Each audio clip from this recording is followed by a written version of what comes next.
So it appears that we have an example of reading the card, not explaining the card. This title of this video, ripped straight from the Reddit post, reading the card doesn't explain the card, just a heads up for everyone who might not have seen this, but Camber, the Plunderer's card text and Oracle text are different. Oh my god, again? Again? How often are we going to be seeing this? Let's go look at this.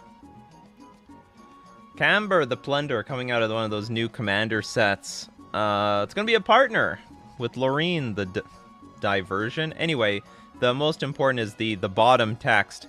Whenever a creature dies, you gain 1 life and create a blood token. That's pretty big!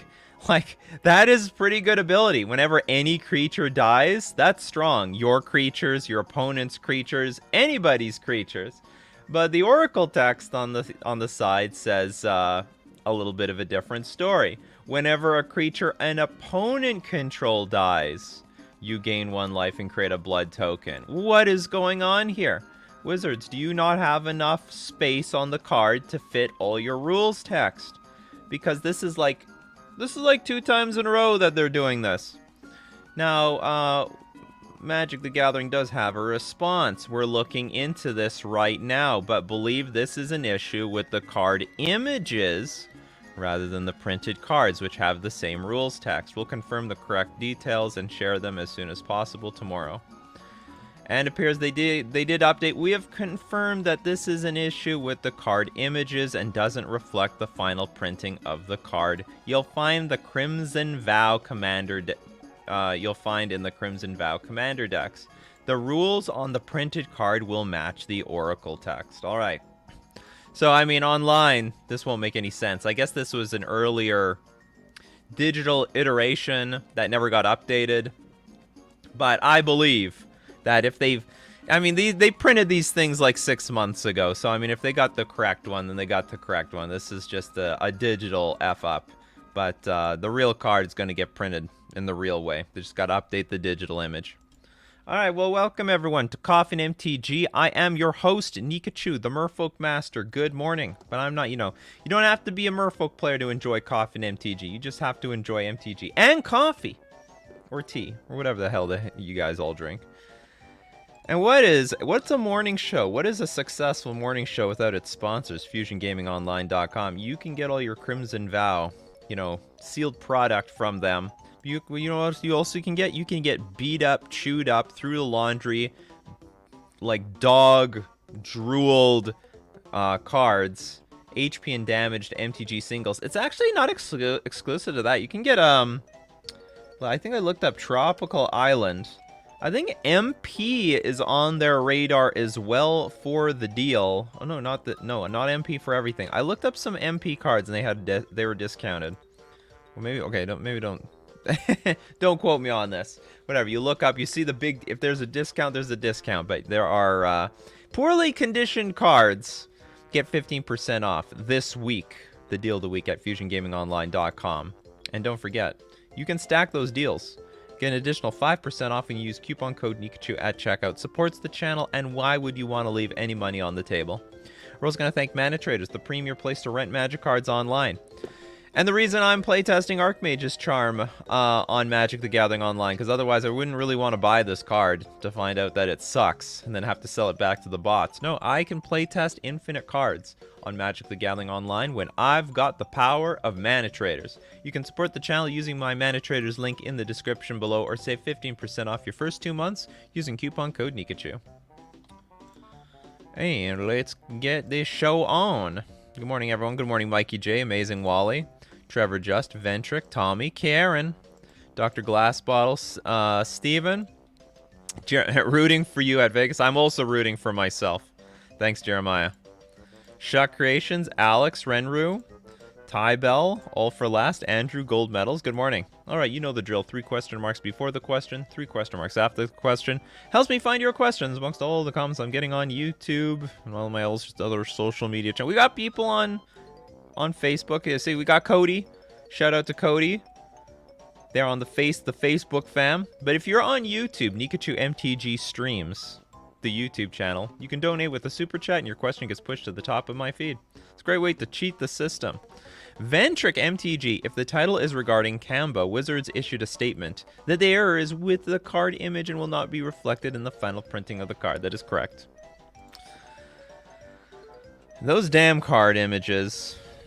Man, how many things do they have to update constantly? I just can't wrap my head around like what goes on at Wizards, because they've got so many different departments doing so many different things. The coordination seems insanely messy, and they're doing it like years ahead of time. Slick Samo says, "Up dog." What's up dog? Is this the same as like a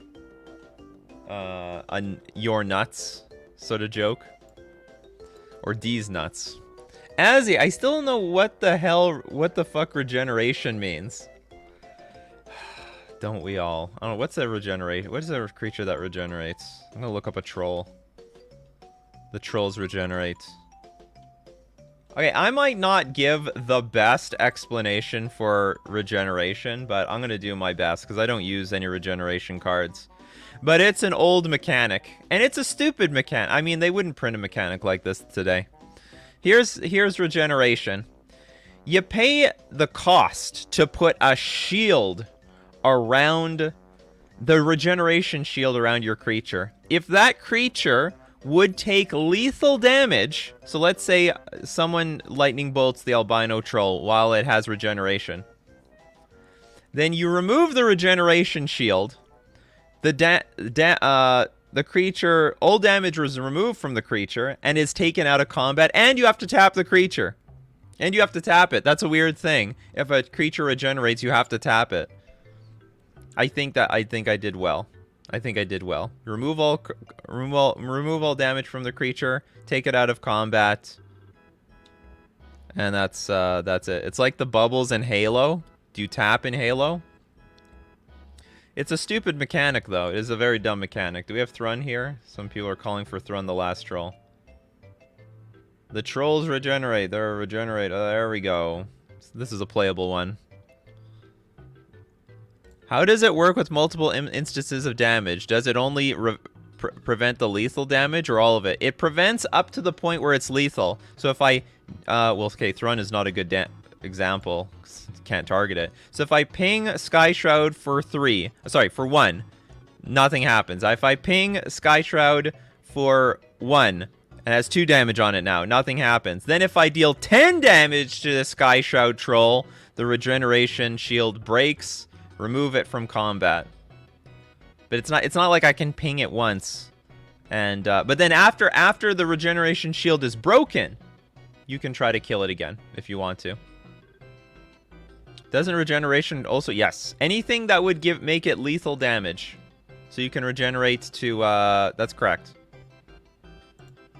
Remove all damage and the regeneration shield and tap the creature. And take it out of combat. That's another thing. Take it out of combat. Which means if...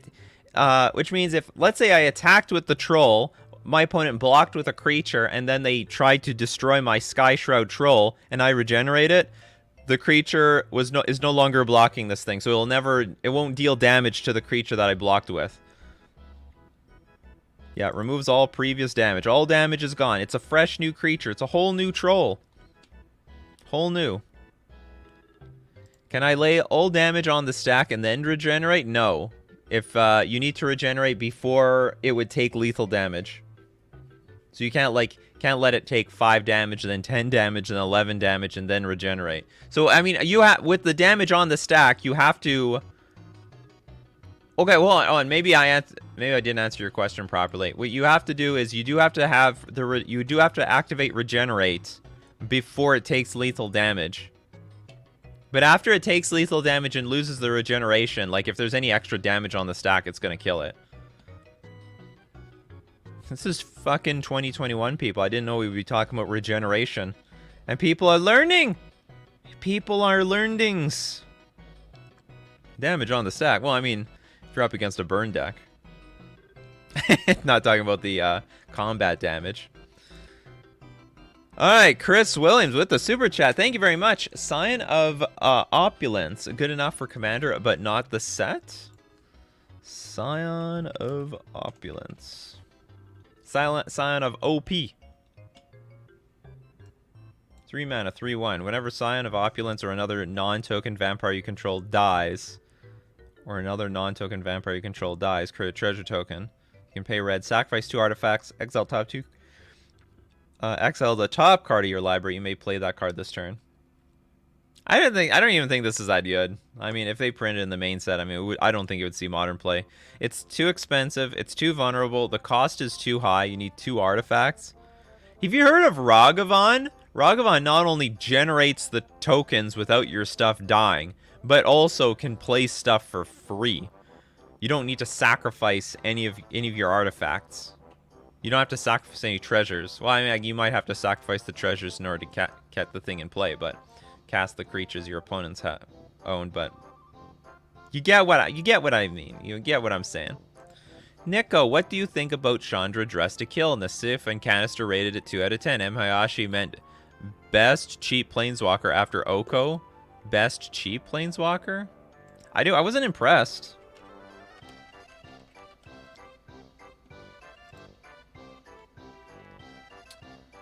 I was not impressed. 3 mana, add a red. Chandra Dress to Kill deals 1 damage up to 1 target player or planeswalker. +1, exile top card of your library. If it's red, you may cast it this turn.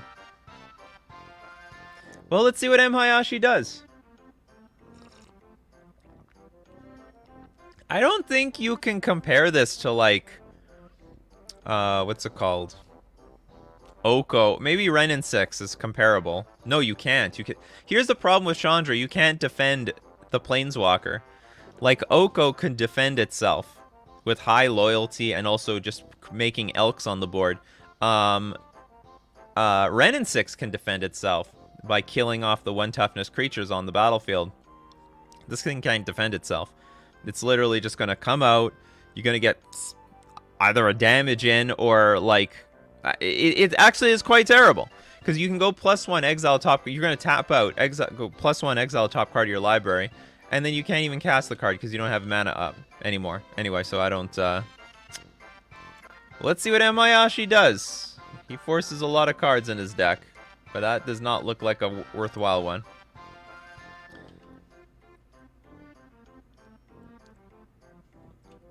Gazelle says, I thought Regenerate was when the creature dies, pay the Regenerate cost and return it to the battlefield tapped. Is it even more accurate than that? I don't know. Are you allowed to Regenerate when the creature dies? Hold on, let's go. I bet Judging for the Win has a great... Hold on, let's look up Regeneration on YouTube. Let's go watch a video on Regeneration. MTG Regeneration... So hopefully there's something from Judging for the Win. Oh, these are long though. How does Regeneration work? Oh, this one might be good. Okay. I think I found a good one because it's not too long.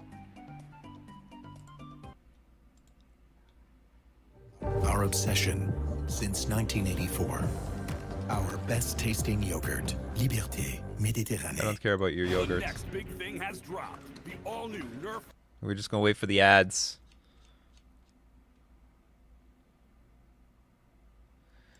Regeneration is a shield that has to be put into place before it dies. Yeah, I'm pretty sure that's how it works.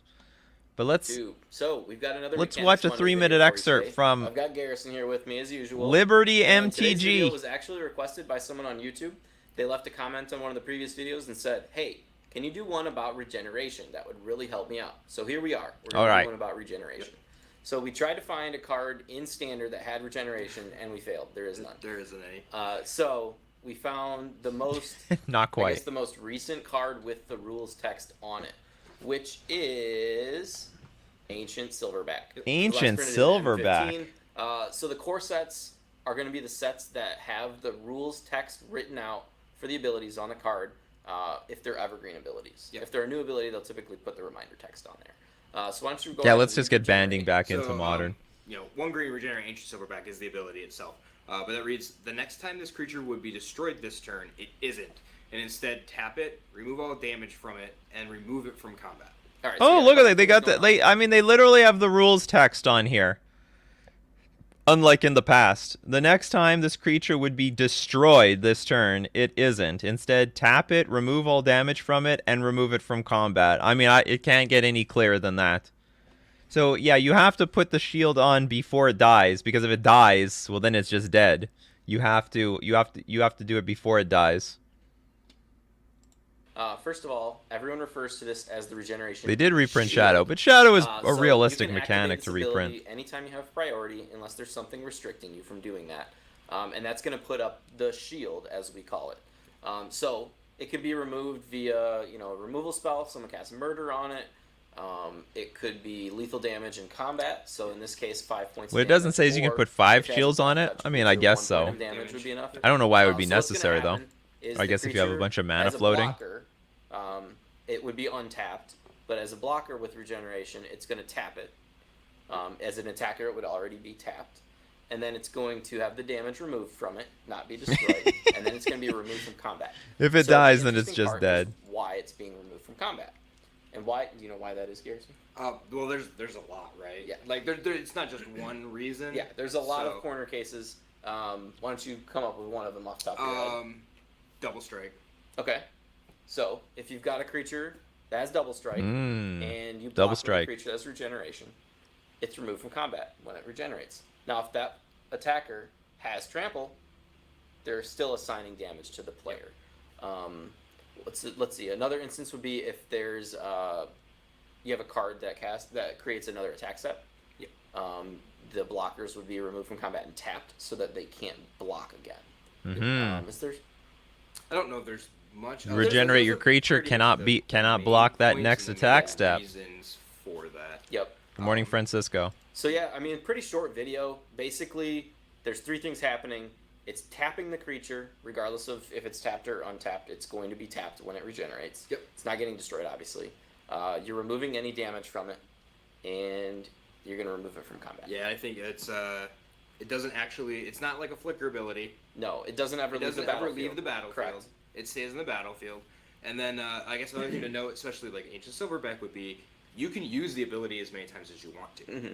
So if you use The this shield ability, the shield only works one time, Yeah. except if I shouldn't say except, but if you regenerate it, it's removed from combat, and then they like use another murder. Use a murder. Yep. Then you can still activate it again, regenerate it again. and regenerate it again. So you can. It's not limited to one time if that happens to be the case there. So. Yep. Oh, so interesting. So if what they're saying is you can't stack a million regeneration shields on it. So if you put 10 of them on, it's just one shield. And you have to wait until this thing took lethal for you to activate it again. Yeah, so I think that's really about it. If you have any questions that we didn't quite clear up, It's not like like the video. several levels If you of have any body other armor. ideas, Yeah, we're open to other ideas. Please. We do want to do this every week. So leave a comment if there's You did some great, question you Matt wanna ask Foltz a and judge, Garrison. we'll answer. You did great. Thank you very much. Let's get that music back. Alright, I hope we all learned something about regeneration today. I sorta did, even though I don't really need it.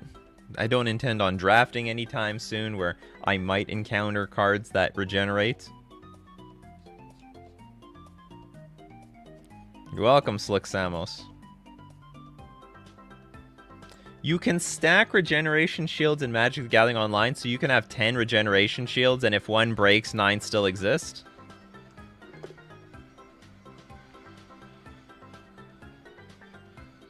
Maybe there's still one part to regeneration that I don't get.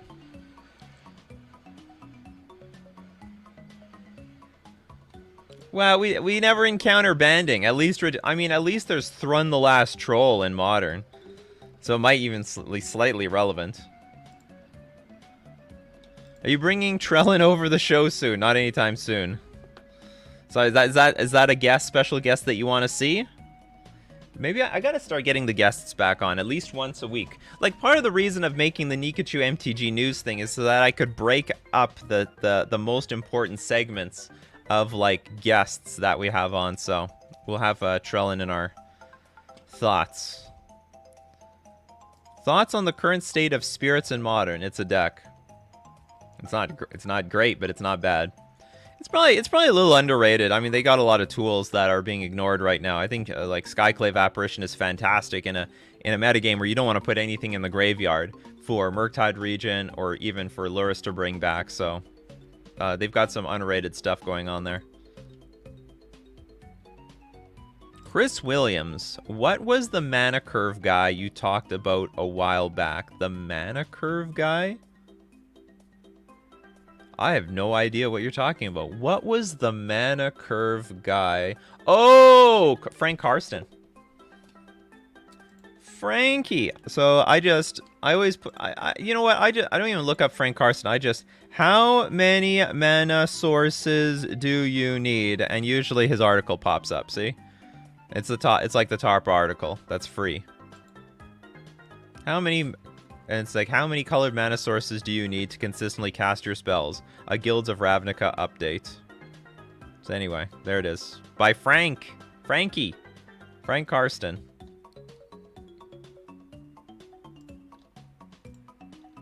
Hope that helps. I go to that article all the time. Regenerating a creature taps and removes it from combat. Can you regenerate your opponent's creature to remove that creature from combat? No, because the regeneration only applies to the creature that has the regeneration ability, and you can't activate your opponent's abilities. Since when could you activate your opponent's abilities? You know? Never. Andrew says regeneration has relevance to me because of fanatical devotion. I don't know what the hell that is. LK, can we discuss layers as well since we're already talking about regeneration stack? I can't because I don't understand it very well myself. Maybe there's a video that we can watch. But like even after I watch the video, it's like, it's just going to be soup to me. MTG layers. An introduction to layers. God, these videos are not short. Ronald Poon made a video.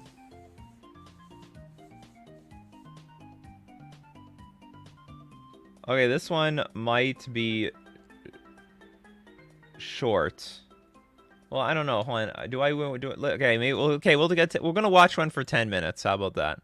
Do we all want to learn about layers? There's a new soap. There's a new soap. YouTube has determined that I stink.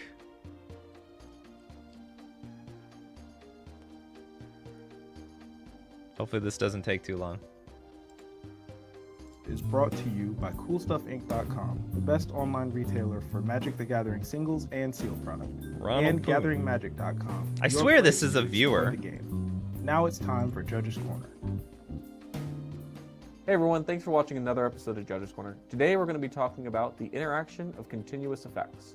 Or in other words, layers will take the whole stream. I don't know if the whole stream. The layers are the order in which we apply many different continuous effects to anything within the game of Magic. Continuous effects are things like target creature gets +3/+3, or you have hexproof. So there are 7 layers in Magic the Gathering. But before we begin and take a look at those, let's go ahead and look at a Magic card, any old card. How about Bear Cub? We can tell a lot by looking at this card. Like, it's a vanilla creature card with the subtype Bear. It's got a flavor text and everything. Power and toughness of 2. But what if we were to modify it a little? What if we cast Turn to Frog on it? Applied a liquid metal coating. Let it become immense. Good Twist God. its image, and then namelessly invert it. We could then clone it, diagnose it with agoraphobia, and then watch as the cub busts out some sweet aerial maneuvers. Judge! That's a lot of effects, and even though you don't see I that need many an applied adult onto a card in every game of Magic, it does happen. So what actually happened to the Bear Cub and the clone? And in what order do these effects get applied? This is what the interaction of continuous effects deals with. It handles multiple continuous effects and applies them to anything and everything in a very precise and specific order. We also break entire spells down, applying a little from one effect here or there, all in the order they appear within the 7 layers of Magic. Poor little Bear Cub was so young. What are the 7 layers? So innocent going out into this world and all of a sudden became an adult overnight. First, there is the copy layer, which, as you might have guessed, deals with all things related to copying. All right. Like clone, reiterate, Isochron Scepter, and Vesuva. Next is the control layer, which deals with any control changing effects, like Active Aggression, Gather Specimens, Commandeer, and Mindslaver. Text altering is the third layer, and it involves the changes of a part of a card's text from one thing to another, like with Trait Doctoring, Swirl the Mist, and Mindbend. Keep in mind that changing the text on a card does not mean the same thing as adding or removing things from a card. Nothing is added, only changed. When a card type or color is changed, then the default is that it is dealt with in those specific layers, and not this one. That may leave you wondering why Trait Doctoring or Mindbend is on this list. This is because, while they might affect the card type layer, if a card is changed from, say, an island to a mountain, they can also change other type-related aspects of a card, such as changing Island Walk to Mountain Walk, without actually affecting the card type, or protection from red to protection from blue, without actually affecting the color. Speaking of types, it's the fourth layer. The type-changing layer deals with main types, like artifact or creature. Supertypes, like world or legend. Oh And god, subtypes, enchant like world. goblin or elf. You can find type-changing effects on cards like Xenograph, Enchanted Evening, Leyline of Singularity, and this changeling that I can't quite pronounce. Amoeboid changeling? Amoeboid changeling?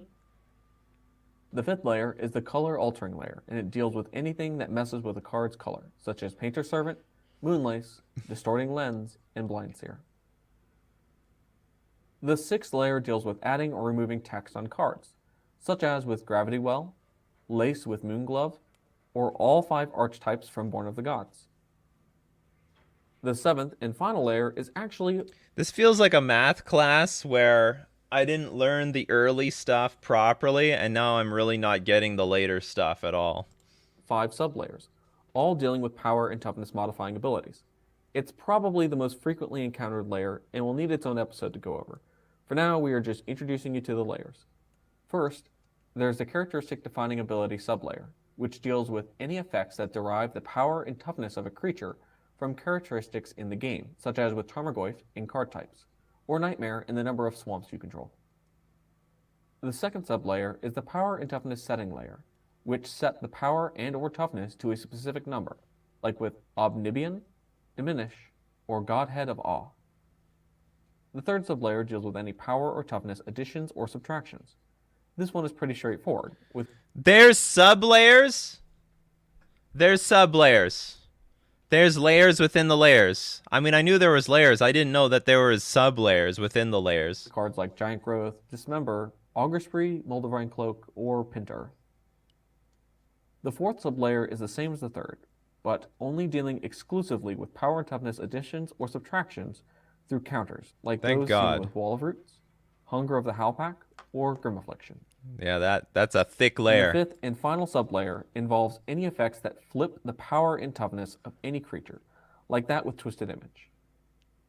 The reason the layers exist in that order is because they're in the most intuitive order for almost every interaction you'll encounter. For example, that's the most intuitive. That's the most intuitive. All right, we gotta just trust in the process, people. With Act of Treason would get +1/+1 from your Gaia's Anthem, but this is only because we apply the control changing effect in layer 2, and then later apply the boost in layer 7C. This is also why when the creature returns control to its owner, it won't. We don't have enough coffee to follow this explanation. But sometimes it doesn't seem intuitive. For example, if we have a Rock's Faith Mender and Twisted Image it becomes a 5/1 in layer 7E. Then, in combat, if our opponent plays Hydra Surge on our Rhino, you'd think it would be a -4/1, but you'd be wrong. This is because, as mentioned earlier, we apply continuous effects in the order in which they're evaluated within the layers, not the order in which they're played. So, a -5, -0 is applied in layer 7C to a power and toughness of 1/5, making it a -4/5. Then, a few layers down, we apply the power and toughness reversal, and we end up with the fatal 5 -4. Oh, fuck. Leaving it to wither away due to having a toughness of less than 1. Oh, no. This example highlights the importance of following the correct I order. killed my Rhino. Of magic. But there are paramount exceptions to this rule. What went wrong, Rhino? What went wrong? Defining abilities take precedence and are applied first within their respective layers, which is for things like Alloy Golem being a specific color or Changelings being all creature types. Next, we normally apply effects happening in the same layer in timestamp order. That is to say that the most recently played effect in a specific layer will always be applied over any older effects in that layer. For example, if both a levitation and a gravity sphere are under your control at the same time, whether or not your creatures can fly will depend solely on which of the two came into play last. However, sometimes the timestamps can be overwritten. This occurs when there is a dependency on the outcome of the effect. The age-old example is Blood Moon and Urborg, Tomb of Yawgmoth. Both of their continuous effects affect Layer 4, so it would stand to reason that whether or not something is just a mountain... Is this old? How old is this? This is new. February 2nd, 2021. Or a Blood Crypt depends on which of the two came into play last. But that's not true, for you see, the outcome of what Urborg does depends entirely on what Blood Moon does to Urborg. But Blood Moon will still yield the same effect regardless of what Urborg does to it. This is a dependency, where one effect working depends on what another effect does to it. I thought, for example, this guy was going to make an example that, like, if Urborg comes in, then all of a sudden everything's a swamp. But that doesn't make any sense whatsoever to me, because Blood Moon just specifically says all non-basic lands are mountains. And this thing never, ever comes into play. But it's a very new video, actually. This is a very fresh video of this year. And but it's dependent on Blood Moon. And it has no effect on the thing affecting it. So, in the end, the non-dependent effect will overwrite the dependent effect. Thus, Blood Moon will make Urborg just a mountain, and Urborg won't make any lands into But swamps. a beautiful mountain. Beautiful Finally, Zendikar mountain. Whether or not another continuous effect does or doesn't apply. For example, if you control a Bad Moon and a 2/2 black zombie, turning it white will make it so that the Bad Moon no longer buffs the zombie. But it can also mean that Honor of the Pure suddenly does start applying. Aha. If a continuous effect affects the game rules Who's and playing not the one of the distorting layers lens? described in the video, then it applies after the 7 layers have been applied, following timestamp orders or dependency order. This applies to things like you have no maximum hand size, or creatures must attack this turn if able. So that's it for our introduction to layers. Of course, we're not done yet. I want to come back and talk about some of the more complex interactions. That was the introduction to layers. You can go to the university for layers. Anyway, we don't need to know. Well, anyway, I actually sort of learned something. The one thing I learned today about layers is it doesn't... Because in my mind, timestamping is very important. Whatever came out last, that's how it is. But that's only important when it's on the same layer. When it's not on the same layer, it breaks the rules. The layers matter more, which is why I guess my Merfolk Dry to the Elysian Grove doesn't give a shit about my Merfolk Trickster. Okay, Mikey J wants to know if subtlety is going up. Are we moving the price of subtlety? Anyway, everyone study for your next layers exam. I don't think we're doing a good job. Let's snipe. Oh, look at that uptick. It's gone from maybe market price went from like $4.61 to $5. Maybe we're doing something. We'll check in before or after Vega. I'll tell you what needs to boost subtlety. I need to top 8 the GP. I need to top 8 the event with subtlety, and that'll help move the price, probably, maybe, someday. Nikachu, how badly do you want to become a judge now? I don't. I have no interest in this at all, whatsoever. Knowing the precise rules, it's like a giant encyclopedia for no reason. The judges, which makes me very grateful for the judges. You be nice to the judges. The amount of work that they got to put in so that they can control the game properly, or like they basically enforce the game at the right level, is ungodly daunting. It's like they went to university for a degree that's not particularly useful outside of a local game store or an open Magic event. Wait, what's the Dry to the Elysian Grove and Merfolk Trickster interaction? The interaction is this, and it sucks, because it doesn't make any sense. Okay, let's say you have Dry to the Elysian Grove, which says, lands you control are every basic land type in addition to their other types. And then let's say I play Merfolk Trickster on it, which removes all of its abilities. It still doesn't really make sense to me. So I play Merfolk Trickster on the Dryad of the Elysian Grove. Loses all abilities. But, because of layers, lands are still every basic land type in addition to other types. So that means if you have a Valakut in play,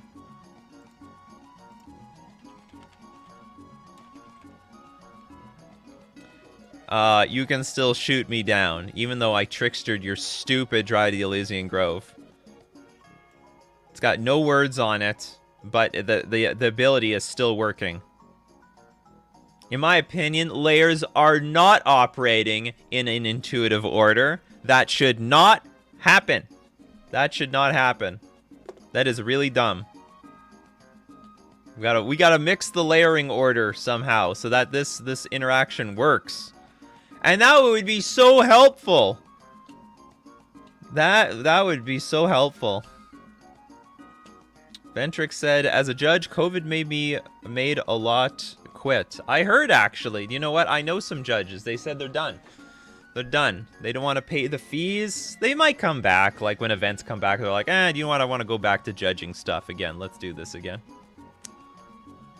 What layers are this? I don't know. I didn't study the video very well. Yeah, Dryad is a stupid card. 3 mana for a ramping 2/4 creature that also gives, like, fixes your mana perfectly. Get out of here. Kebby G, what is the best you ever done in a GP type tourney? I made the finals. Are we gonna go again? Let's, because we can see this.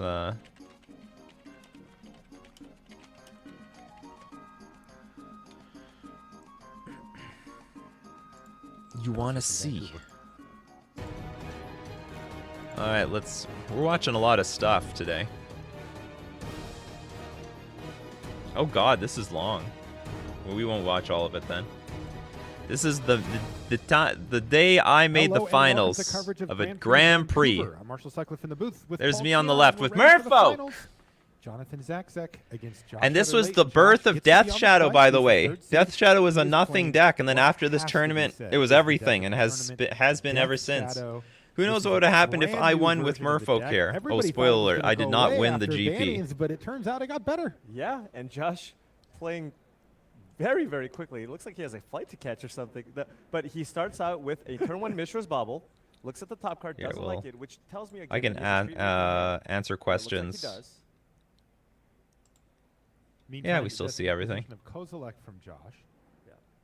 Jonathan has Is now a good time to three sell Merfolk in Dothies? hand. I can't imagine it going any higher than it And is. I talked to some of Jonathan's friends between the semifinals Dothy, and the finals, Dothy. and they were saying, yeah, Void this Walker, guy, right? All he does is play Merfolk. If you look at his deck, it's foil Japanese, and all he does. What are you talking is about? crush Is the it time to local sell? I modern can't imagine community it's with going Merfolk higher than it is. all play. It's low. Yeah, he It's even on the posted down on- tick. on It can't get YouTube lower. channel that he's You got. should wait for it to go up. And he's been No, playing of course quite it can well. get higher. I He's mean, been this is a testing Modern the way he Horizons was 2 able card. to Look, this navigate is his flat. victories against This is a Sandblack in the flat. prior round. Why would it go down?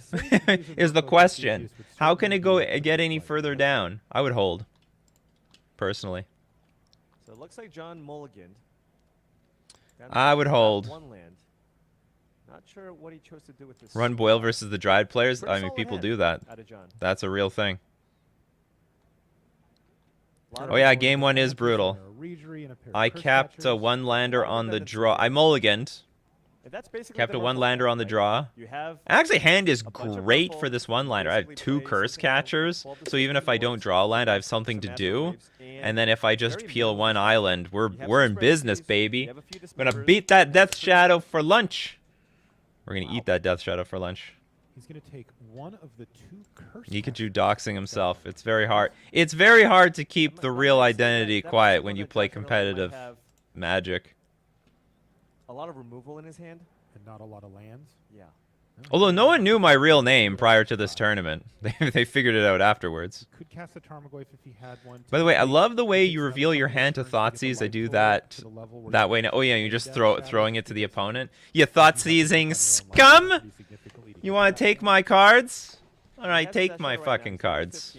He can use the fetch land, go to 12. You can be nicer and just lay it out in front of him. That's not too bad against Merfolk. And by the way, I was a young, arrogant merfolk master. Of course he does. It's turn 2. Right. So Josh can lead off here. He can. What are your thoughts on Fate Spinner in Modern? Like, does nothing. For a creature What about Fate Spinner? to play around the Curse Catcher's You want to ability play and this thing? Death Shadow afterwards. Alternatively, if he has hand disruption, This actually seems like this could be like a new thing where we like just have a game running in the background and we like periodically go back and forth through the game. Is that a new? Is that like a new way of doing Coffee and MTG? So Fate Spinner at the beginning of each opponent's upkeep, that player chooses a draw step, main phase, or combat phase. The player skips each instance of the chosen step or phase. Anyway, it's too clunky, and this format's full of removal, so they can at their discretion just blow this thing up. I don't think it's good enough for Modern. That's what I'm getting at. For 3 mana, you gotta do something way more powerful. Uh-oh, this could be a quick game. He's past the turn back. Oh no! I've missed my land drop. I'm finished, people. Oh, this is not good. That's a good start. This is not good. This could be a massive attack from Josh Utter-Layton. that was deal 4 damage, draw a card.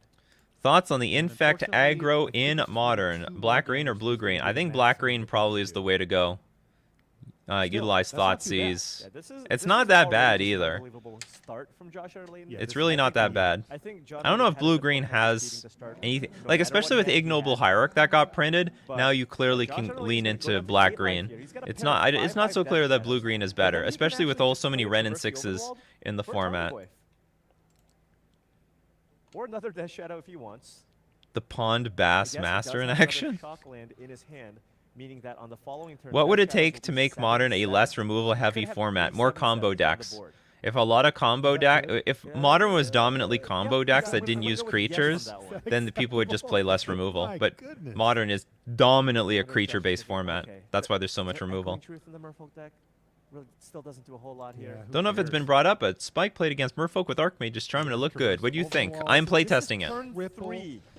This is a But that deck also played Subtlety, and I was much more interested in the Subtlety than the Archmage's Charm. But I'm playtesting both. 7/7s attacking. Minimum. And you know Not what? too Jonathan much Jackson sound did going the on math at the and same said, "Yeah, time? that's What do you enough to mean? kill me." You mean you want me to He turn did the not volume find a down? second land that game, and Josh Utter-Layton annihilated him. I just want to say, Wow, what a savaging. yeah. I'm just gonna say at one point. Damping Sphere versus Amulet. Good if you are a very fast deck. So if you can kill very quickly before, because like Damping Sphere, I mean they can just play land drops, play Titan, and kill you. They'll get the green mana that if they need it, or they'll find a way of like blowing up the Damping Sphere. But the point is the we all know that Josh is an all-time. Damping Sphere only works if you can kill them quickly. Very likely. Okay, this sideboarding goes on for forever. Let's get back into the game too. I got a better hand this time. I got the Relic. We got the Curse Catcher action. I already countered I think a Thoughtseize to protect my Relic and all my other goods. Josh gets to pick the card though. Thoughts on white-green Bogle time? Bogles is terrible right now. You can't beat Engineered Explosives. You can't beat Blast Zone. Chalice of the Void's all over the place. Bogles is in the worst position today than it ever has been in the history of Modern. 10 thumbs down for Bogles. Sorry, Bogles players. Josh with a good amount of removal in his hand too. The Jonathan guy seems pretty cool. I wonder what he's doing these days. I still have this sweater. I think this is the same sweater I have here. I feel like Josh does. Isn't this not the same sweater? I think it's the same sweater. I got the same setup. Just be told I don't buy a lot of clothes. I'm not a huge clothes person. Delirium aspect. Give him a basic. Merfolk didn't win one particular GP, so it's a bullshit meme deck. No, well, it won 2 GPs. And I almost won 3. Damn it. I could have kept the tradition alive. It won in 2015. It won in 2016. 2017. A little close. I'm not disappointed, though, because I played, in my opinion, perfectly. The only 2 games that I lost were non-games. So there wasn't anything I could do about it. What are the islands in my deck? I think I'm playing a lot of different islands from back in the day. From Onslaught. I'm playing with Onslaught Islands and I think Mercadian Masks Islands. What broke Bogles? Like, you mean like what made it good? Nothing in particular. Just the metagame being at in the right moment. Although I would say Grift's Boon. The flying aura also helped it a lot. You want Josh to be kind of going through the hoops. It was like an additional evasive aura that you could bring back from the graveyard. It only saves you for one turn, and the Curse Catcher can just block. Right. No, this one is not Masks block. This one is definitely Onslaught. But, yeah, that old Shooting Star. So is Josh going to play? But we'll probably end up seeing, like, some... He is not. Oh, Tar Fire my Curse Catcher. That's going to get that card no matter what. Okay, he's dead. And increase He's dead. He's dead. count for Josh, though. Oh man, this is actually a very exciting match, but we don't have time for this. This is an incredible game if you watched it live. Long story short, like everyone thought I was dead, just stone dead, and it looked that way. This probably is like one of the greatest. This is probably maybe the greatest comeback I had in a game ever, especially like even on camera. It's just an insane comeback here. I should make a video on that. That's like my greatest comeback. What a hell of a comeback game. And we're not going to watch the rest of it because it is time for Decklist review. The show has to go on, people. Hey, we wasted all our time looking at layers and regenerations. Not my fault. But now if you want to see your deck list being reviewed by the coffee community, go into my description. There's a link to my Discord. Join the Discord. Go to the channel Decklist Review and enter the command !review deck space. Give the URL to your deck list. You'll be eligible at random for Decklist Review. It's a random thing, people. Should I buy Force for my Merfolk deck? Yes. Force and Negation is definitely a card you want in your toolbox. Now, that one's a hard one to, like, buy, though. Because this is clearly... I don't want to say... Oh, no, it's not too bad. I thought it was at a peak. It's actually cheaper than I thought it was going to be. It was as high as like $97 on the market, or averaged $107. Now it averages $76. You could buy it as low as $66. It's actually a good time for Force Negation. It's a pretty good time. So I would say now is a good time to buy Force Negation. You buy on the dip. Always buy on the dip. If you bought at the peak, you might have spent $96. But if you buy on the dip, you save $30. If you bought a playset now compared to a few months ago, 4 months ago, you save $120. Force Negation has gone down as it's a creature heavy meta at the moment. Yeah, I could agree with that. Yeah, the format's heavily around Solitude and Fury and stuff like that. Omnath, you can't Force Negate those things. Yep, makes good sense. All right.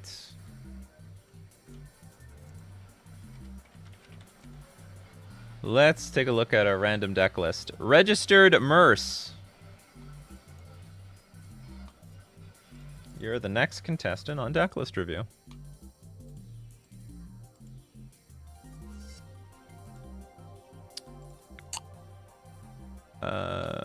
Where am I going? There we go. Voracious Merce. What are these? Are these all cards that don't exist yet? Modern. Bloodveil Purveyor. Oh, I see. They're just not available yet. So it was the Vampire deck? Vampires. Alright, we got Bloodghast. We got the Bloodveil Purveyor. Which really, honestly, isn't not that bad. Flying and Trample is pretty serious business. And it can get even bigger. It's really not that bad. Cemetery. I'd be very curious to know how well this plays out. Should I buy Merfolk for my Force Negation? Yes, sure, why not? The Merfolk are pretty cheap overall. Yeah, they're pretty cheap. Cemetery Gatekeeper. I don't like this card. I don't like this card, honestly. Maybe different. Okay, someone asked me about this in a burn deck, which I think is ridiculous. Maybe in Vampires it's a little bit better, especially since it has First Strike. It has First Strike, and maybe if you exile a card, especially a land. Whenever a player plays a land or casts a spell, if it shows a card type with the exile card. Yeah, so if you hit land early, I guess it punishes the fetch lands. If anything, it heavily punishes the fetch lands. If you go first... No, your opponent needs to go first. so that they fetch early at the end of your turn 1, and then you Cemetery Gatekeeper them. Cordio Vampire, Dominating Vampire. When Dominating Vampire enters the battlefield, gain control of target creature with mana value less than or equal to the number of vampires you control until end of turn. Untap that creature, it gains haste until end of turn. I don't like this card. Replace it. Knight of Ebon Legion. Just, you know what, replace it with Nighthawk Scavenging? Or no, Scavenger Nighthawk?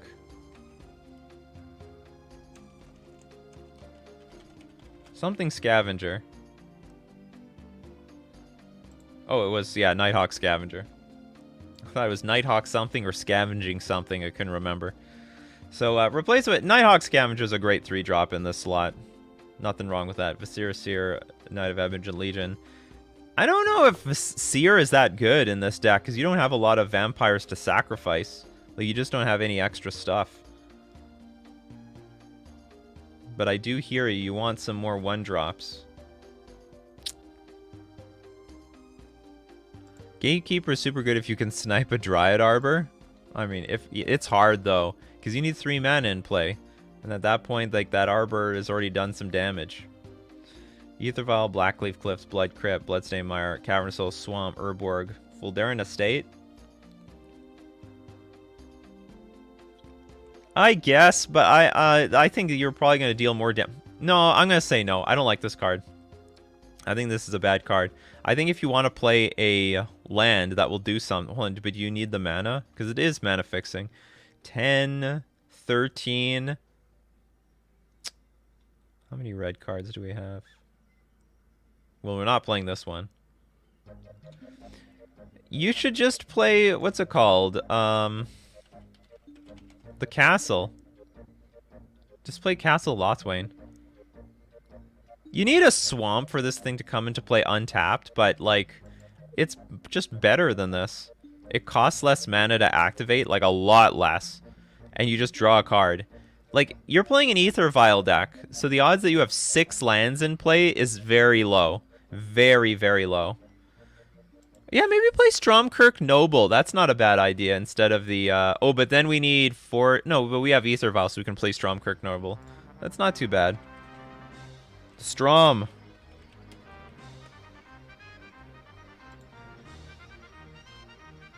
Or is it Storm? Storm. Oh, it's Stormkirk. Oops. I just can't spell this stupid thing. Storm. No, now it went to Storm. Strom. Stromkirk. There we go. Yay! Can't be blocked by humans. Which is not bad. It's not a bad extra ability. Deals combat damage to a player. Put a +1/+1 counter on it. It's not that bad. I mean, it's no Champion of the Parish, but in some cases you're just gonna fly right by people. So maybe that's better than the Seer. Sorin. Just Bloodghast is like okay, but like it could be better if you have fetch lands, like a lot better. Dismember? Why? You're a black deck. Just play Fatal Push or Bloodchief's Thirst or anything. You don't want to lose life. Like if you're a deck playing black, I mean you could pay for it, I guess. But trying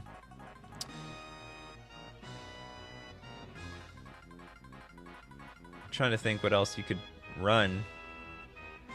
I mean, you could run Dismember, but it seems like a very painful thing. But like I said, if you run Fatal Push, you need to run some fetch lands. Contaminated Ground. This is pointless in your deck. Channed Land is a swamp. Or no, maybe it's not pointless. You're trying to defeat Urza Saga. Okay, whatever. Okay, so here's the... Okay, so the set is here. Retooled the mana base and added the vials back in. I love screwing with the opponent's lands, hence why we got the Contaminated Ground. Vial can throw additional bodies onto the battlefield. Up the CMC for Dominating Vampire, which I don't think is very good. Sorin serves very well in this list. The new 5/6 flyer is great potential. I do think it's good. What do you have Torpor Orb for? Torpor Orb, this hoses some of the new heavy hitters. Which ones? And maybe this doesn't belong. The Evoke Elementals are too fucking OP. I'm sick of Fury, Solitude, or Grief. Ephemerate, just wiping out my deck. F 'em, yes. What to do about those guys? Actually, well, Bolt... We need a lot of red mana sources in this deck for Bolt. We're cheating on red with Cavernous Souls. Bolt is possible, but you'd really have to lean heavy on the red. It's probably a mix of budget, yeah.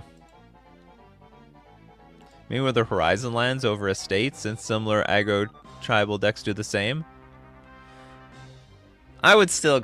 you know what? With this, most tribal decks doesn't have access to Castle Lothwain. I think this is just better. If I had access to Castle Lothwain, it would be beautiful. I would love this card. Truth be told, maybe Merfolk should try blue-black just for Castle Lothwain. This is a very, very good card. This is a very, very, very good card. And no tribal... Maybe... Did I screw up? When I played Vampires, did I play Castle Lothwain? I hope I did, because this is a very good card. Very good card. Alpine Moon over a Contaminated Ground? I think Contaminated Ground is fine. But maybe you could play... maybe you could play it instead of Torpor... So not Torpor Orb. No, Torpor... Oh, did you say... Torpor Orb. No, no, no, this is fine. I think Torpor Orb is fine. Surgical Extraction is a bit weird, though, because you have Grafdigger's Cage already. Maybe you're trying to really hate on the Reanimator decks. 3 Abrade and 3 Vampire Vengeance. Vampire Vengeance deals 2 damage to each non-vampire creature. Oh, yeah, that's pretty cool. Okay, so my suggestions: dump your Dominating Vampire, add Castle Lothwain, and consider, I don't know, Blood Chief's Thirst or something. Blood Chief's Thirst might be good because you can kill very large creatures with it when you have 4 mana in play. How many lands? You have 20? Maybe have a 21st land so you can play things like the... what's it called? Nighthawk Scavenger. And stuff. Nah, I wouldn't add... Blood Artist is not actually that good of a card. It's a really awkward card. You need a lot of synergy to make Blood Artist work. In Modern, I think it's a real crap card for the most part. You have to like really build the whole deck around Blood Artist if you're going to get any value around it, or else it just doesn't work. Anyway, thank you very much for the deck list. Moving on.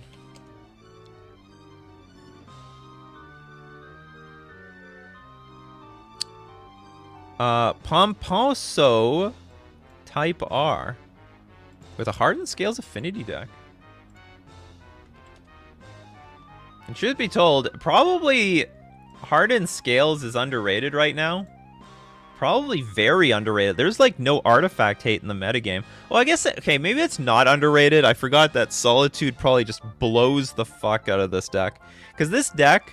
So one thing that made Hardened Scales is that like once your opponent taps out, you're like, okay, I'm going to sack everything to my Ravager, to the Hanger Backwalker, sack the Hanger Backwalker, put everything on my Arcbound, or put everything on like some random creature and then kill you. But now they're like, okay, Solitude, the creature that you're putting all the counters on. And they're like, what? What happened? Because that's how it used to work. You know, you sack a bunch of stuff to Ravager, including a Hanger Backwalker, which creates a bunch of stuff, which you sack to the Ravager, and then you dump it all on like a Walking Ballista. And now if they Solitude at instant speed, even though they're tapped out, you effed. It's over. So it's it's not clear that this deck actually has a massive edge, but still there's no artifact hate in the metagame, so I think this should still help. Ancient Stirrings, Hardened Scales, Animation Module, Springleaf Drum, the Ozlith, Throne of Geth, Welding Jar, Ravager. Also, there's Chalice on 1, which hurts. The Chalice of the Voids in the metagame, and the Engineered Explosives in the metagame. Hanger Backwalker, Walking Ballista. Oh, Zabeth, the Glimmer Wasp, Legendary, Modular 1. If a modular triggered ability would put 1 or more +1/+1 counters on a creature you control, that many +1/+1 counters are put on it instead. Destroy target artifact you control, and it gains flying until end of turn. Basilisk Collar, Damping Sphere. This probably is out of date and useless. You know what? You maybe this should be Torp Orb, so you should have more Torp Orbs than Damping Sphere. I mean, like, what? I don't even know what you want Damping Sphere for right now in the metagame. Dismember, Grafdigger's Cage, 3 Nature's Claim, Pithing Needle, Relic, Tormod's Crypt. Working on a version of Hard Scales Affinity inspired by online streamers trying to keep the CIP tap lands to a minimum. Please feel free to comment. Some notes on card choices. Pain lands over Pathway to help smooth the mana. Depending on how much damage I take, I'd consider Stomping Grounds instead. Well, you're a mono deck, so like, who cares? Force to defend against Blood Moon effects, sure. Spire of Industry. Animation module, trying out Springleaf Drums to help fix the card. Yeah, that's totally fine. Probably remove Damping Sphere for Torp Orb. I don't, well, here's one problem. I don't know how good Torp Orb is going to be against the decks with Solitude. Yeah, at this point, I don't leave home without 3 Force of Vigor. And there is actually, I guess there is artifact hate out there, even though they don't have, like Stony Silence and Collector Oof isn't being played. I guess there's a lot of other artifact destruction. Force of Vigor, the evoke creature, something breaker. I don't remember the names to all these cards. There it is. Foundation breaker. Break the foundation. You gotta go to the Home Depot to go fix it. Yeah, and Force of Vigor. Can't defend against these damn green spells. Destroy up to 2 target artifacts or enchantments. Well, I think Hardened Scales defends itself better than other decks between Welding Jar and just sacking your stuff and getting value. Oh, 4 mana Karn is devastating, but who's playing it right now? Like, that's sort of what I'm getting at. Like, a lot of the cards that hated on a deck like this, they're not in the format, but I will say that there are still a lot of evil stuff in the format. Maybe go green, white, and play Hushbringer? Well, you can just play Solitude. Why, I mean, you can just play Torp Orb. Like, why splash white for 1 card? Unless you can tutor it or something. Oh, Surgical can hit the Evoke creatures. That's good for the last one. The last deck. First choice. You're sitting on 20 Castle Lothwains, aren't you, Nikachu? You gotta pump the stock. No, I'm pumping Tidebinder Mage. Everyone's gotta buy Tidebinder Mage online. I've got almost 700 Tidebinder Mages. Well, I mean, truth be told, I don't think there's anything wrong with this list. This list looks great. The only problem with this deck... Well, why are we running any red at all? Like, why Carplazin Forest over, say... Forest? Do you need the colorless mana somewhere in this deck? Does anything require definitely colorless mana? Or is there some red in this deck? Painlands over Pathway to help smooth the mana. But why? Was this deck 2 colors at one point and you forgot that you went monocolor? This doesn't seem to be a reason to have... Oh, Zabbath has an ability. Oh, this thing. Destroy target artifact you control. Right. Destroy target artifact you control. You want to blow up your own fucking stuff. You might do better against Blood Moon if you just play like a few more forests, like actual forests. I don't know if this is so necessary. Because you have some mana. Don't you have mana fixers in here? Or maybe you just have a few. Where's your mana fixers? 1 Springleaf Drum. Oh, maybe you don't have that many. Okay, whatever. Carplazin Forest is fine. Alright, there's nothing else I could say about this deck. I think the build is very good. I just hope the metagame is good for it. Hardened Scales honestly was that type of deck that your opponent tapped out and you're like, okay, I got the green light to kill you on the spot. And now they just don't got that anymore. Like, so many decks can now interact at instant speed. Right, I guess I should say the Solitude decks can do that, but Solitude is a huge portion of the metagame right now. Well, that's going to be it for Coffee and MTG today. Thank you very much for joining me. We do this Monday to Friday, 9 o'clock a.m. Central Standard Time. Monday to Friday. Be there or be square. And if you love the channel, you love Coffee and MTG, you want to support it, you can always drop us a... And if you aren't already, that is. A lot of you are supporting Coffee and MTG. Thank you very much. I appreciate it. You could always drop a sub at twitch.tv/NikachuMTG. You can become a patron at patreon.com/NikachuMTG. Or you can hit the join button on YouTube. So thank you very much for joining me, and yeah, we'll look at some more stuff. Maybe we'll watch some more YouTube videos tomorrow of some actual games being played. So keep brewing up that coffee, and we'll keep brewing up the magic. Take care, and I'll see you all next time.